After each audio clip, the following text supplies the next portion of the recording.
ভারত পাকিস্তান সংঘাতের প্রভাব ক্রিকেটে। করাচি নয়, পিএসএল-এর বাকি ৮ ম্যাচ হবে আরব আমিরাতে। সূচি চূড়ান্তে কাজ করছে পিসিবি। হোটেলবন্দি নাহিদ, রিশাদ। ক্ষেপণাস্ত্র হামলায় শঙ্কার মুখে আইপিএল। লখনৌতে ম্যাচ আয়োজনে বদ্ধপরিকর গভর্নিং কাউন্সিল। সামাজিক মাধ্যমে আতঙ্কিত চিয়ারলিডারের video viral. It was very scary.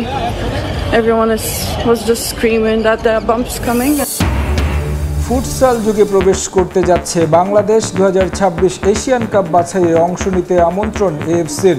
জলসিঁড়িতে বাফুফের চতুর্থ কার্যনির্বাহী সভা অনুষ্ঠিত। ভারত পাকিস্তান সংঘাতে ভেন্যু বদল করতে বাধ্য হলো পাকিস্তান সুপার লিগ কর্তৃপক্ষ। শুরুতে করাচির কথা বলা হলেও ক্রিকেটারদের নিরাপত্তা বিবেচনায় পাকিস্তানের বাইরে নিয়ে যাওয়া হলো পিএসএল। আসরের বাকি ৮ ম্যাচ অনুষ্ঠিত হবে সংযুক্ত আরব আমিরাতের দুবাইতে। এক সংবাদ বিজ্ঞপ্তিতে বিষয়টি নিশ্চিত করেছে পাকিস্তান ক্রিকেট বোর্ড। তবে ক্রিকেটাররা কবে নাগাদ দুবাই যাবেন সে বিষয়ে এখনও সিদ্ধান্ত নেয়নি পিসিবি। পেহেলগাম হামলা দিয়ে শুরু হওয়া ভারত পাকিস্তান অস্থিরতা এখন রূপ নিয়েছে ভয়াবহ সংঘাতে। একই দিনে এর প্রভাব পড়েছে দুদেশের সবচেয়ে বড় ক্রিকেট লিগে। তবে এবার আইপিএল-এর আগে সমাধানের পথ খুঁজে নিয়েছে পিএসএল। রাওয়ালপিন্ডির স্টেডিয়াম এলাকায় ড্রোন বিধ্বস্ত হওয়ায় গতকাল মাঠে গড়ায়নি পিএসএল-এ নাহিদ রানার দল পেশোয়ার জালমির খেলা। ভারতের বিভিন্ন শহরে পাকিস্তানের ক্ষেপণাস্ত্র হামলায় মাঝপথে বাতিল হয়ে যায় আইপিএল-এ দিল্লি ক্যাপিটালস ও পাঞ্জাব কিংসের ম্যাচ। এমন অবস্থায় বাকি ম্যাচগুলো নিয়ে দুই ক্রিকেট বোর্ডই আছে দুশ্চিন্তায়। তবে সমাধান হিসেবে বিসিসিআইয়ের পছন্দের জায়গায় এবার দখল করেছে পিসিবি।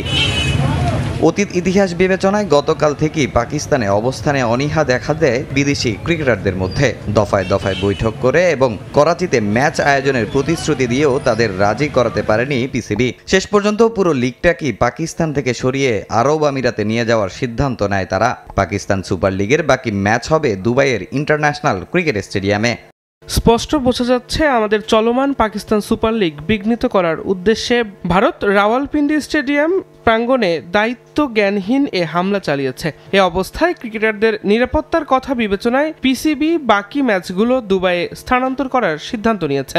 তবে ভেন্যু স্থানান্তর করলেও এখনও সূচি চূড়ান্ত করতে পারেনি পিসিবি। খুব শিগগিরই পিএসএল-এর গ্রুপ পর্বের 4 ম্যাচ, কোয়ালিফায়ার, 2টি এলিমিনেটর এবং ফাইনালের সূচি ঘোষণা করা হবে বলে জানিয়েছে পাকিস্তান ক্রিকেট বোর্ড। এই মুহূর্তে বাংলাদেশ ক্রিকেট বোর্ডে আছেন রিপোর্টার সাব্বির মিথুন। সরাসরি চলে যাচ্ছি তার কাছে। সিরিজ এবং পরবর্তীতে পাকিস্তানের 5 ম্যাচের টি20 সিরিজকে সামনে রেখে পিসিবিতে নির্ধারিত সময়ের অনুশীলন কিন্তু চলেছে।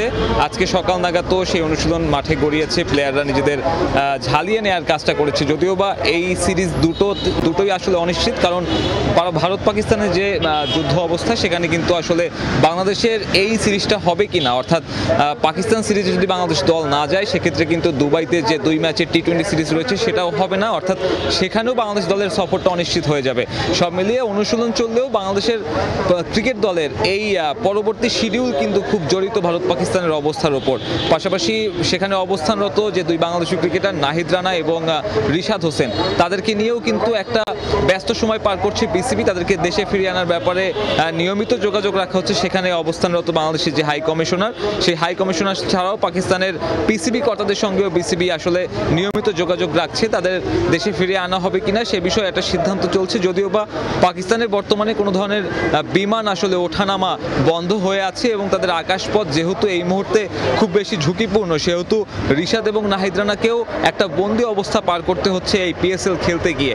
এখন তাদের পরবর্তী গন্তব্য কোথায় হবে, দুবাইতে দলের সঙ্গে তারা যাবে কিনা কিংবা সেই পিএসএলকে বিদায় বলে তারা বাংলাদেশে ফিরবে কিনা সেটাও এখন পর্যন্ত নিশ্চিত নয়। আমরা চেষ্টা করেছি এই 2 ক্রিকেটারের সঙ্গে যোগাযোগ করার, তবে এখন পর্যন্ত তাদের কাছ থেকে কোনো ধরনের রেসপন্স পাওয়া যায়নি।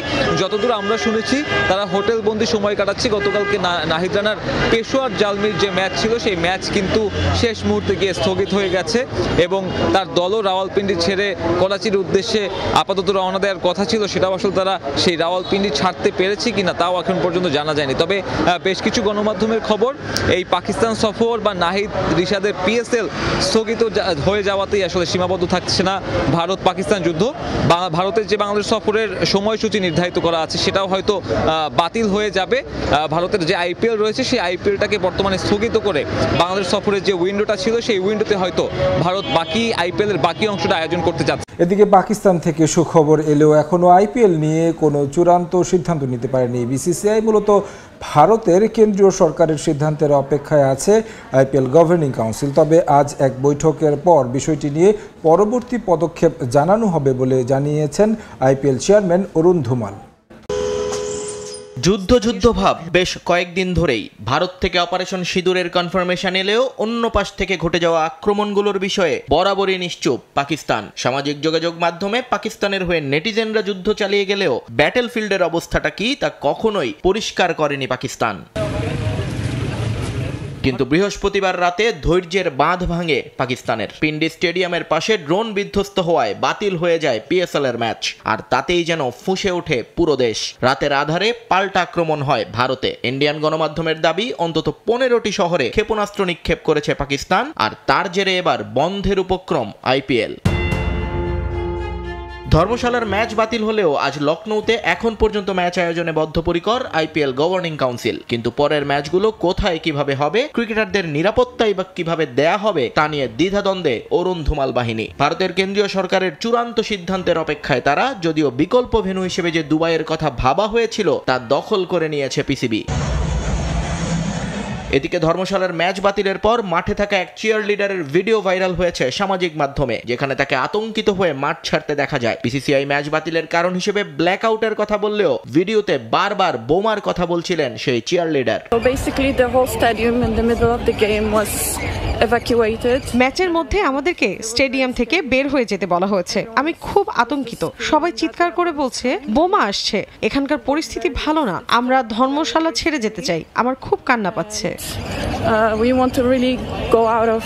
তবে ম্যাচ বাতিল এবং আইপিএল এর ভবিষ্যৎ শঙ্কায় পড়লেও বিষয়টি নিয়ে একেবারেই ভীত নন দেশটির ক্রিকেট সমর্থকরা। আক্রমণ হয়ে থাকলে পাকিস্তানকে তার উপযুক্ত জবাব দেওয়ার হুঁশিয়ারি তাদের।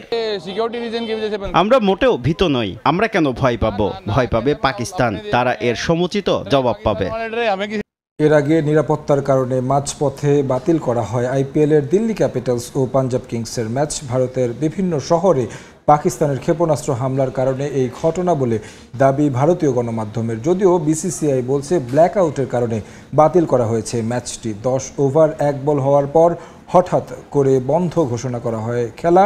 এদিকে বিশেষ ট্রেনে পাঠানকোট থেকে 2 দলের ক্রিকেটার এবং ম্যাচ অফিসিয়ালদের দিল্লি নিয়ে যাওয়া হচ্ছে বলে জানিয়েছেন বিসিসিআইয়ের ভাইস চেয়ারম্যান রাজীব শুক্লা। ভারত পাকিস্তান উন্মাদনা চরমে। যুদ্ধ পরিস্থিতি দুই দেশের সীমান্তবর্তী এলাকায়, গোলাগুলি চলমান। এরই মধ্যে প্রাণহানিও হয়েছে অনেক, যার প্রভাব পড়েছে ক্রিকেট মাঠেও। রাওয়ালপিন্ডি স্টেডিয়ামের পাশে ড্রোন বিধ্বস্ত হওয়ায় বাতিল হয়েছে সেই স্টেডিয়ামের ম্যাচ। এবার প্রভাব পড়ল আইপিএলেও। এদিন ভারতের ধর্মশালায় আইপিএলের 58তম ম্যাচ চলছিল। তার আগে হয় দারুণ কনসার্টও। দিল্লি ক্যাপিটালসের বিপক্ষে টস জিতে ব্যাট করতে নামে পাঞ্জাব কিংস। দুর্দান্ত শুরু করেন দুই ব্যাটার, গড়েন 122 রানের জুটি। নটরাজনের বলে আউট হয়ে ফেরেন প্রিয়ান্স আরিয়া। এরপরই ফ্লাড লাইটের আলো নিভে আসে। কিছুক্ষণ পর ঘোষণা দেওয়া হয় ম্যাচ বাতিল। 10 ওভার যেতে না যেতেই ভারতের প্রায় 15টি শহরে পাকিস্তানের ক্ষেপণাস্ত্র হামলার খবর আসে, যে কারণে ব্ল্যাক আউটের ঘোষণা দেয় ভারত সরকার। ফলে বন্ধ করা হয় ম্যাচ। যদিও হামলার বিষয়টি অস্বীকার করেছে ইসলামাবাদ। ম্যাচ বাতিলের সঙ্গে ঘোষণা দেওয়া হয় দর্শকদের মাঠ থেকে নিরাপদ স্থানে চলে যেতে। আইপিএল সভাপতি অরুণ ধুমাল উপস্থিত ছিলেন মাঠে। নিজে দর্শকদের বের হয়ে যেতে আহ্বান করেন। আনুষ্ঠানিকভাবে বিসিসিআই এক্স হ্যান্ডেলে বার্তা দিয়ে ম্যাচ বাতিলের বিষয়টি নিশ্চিত করে।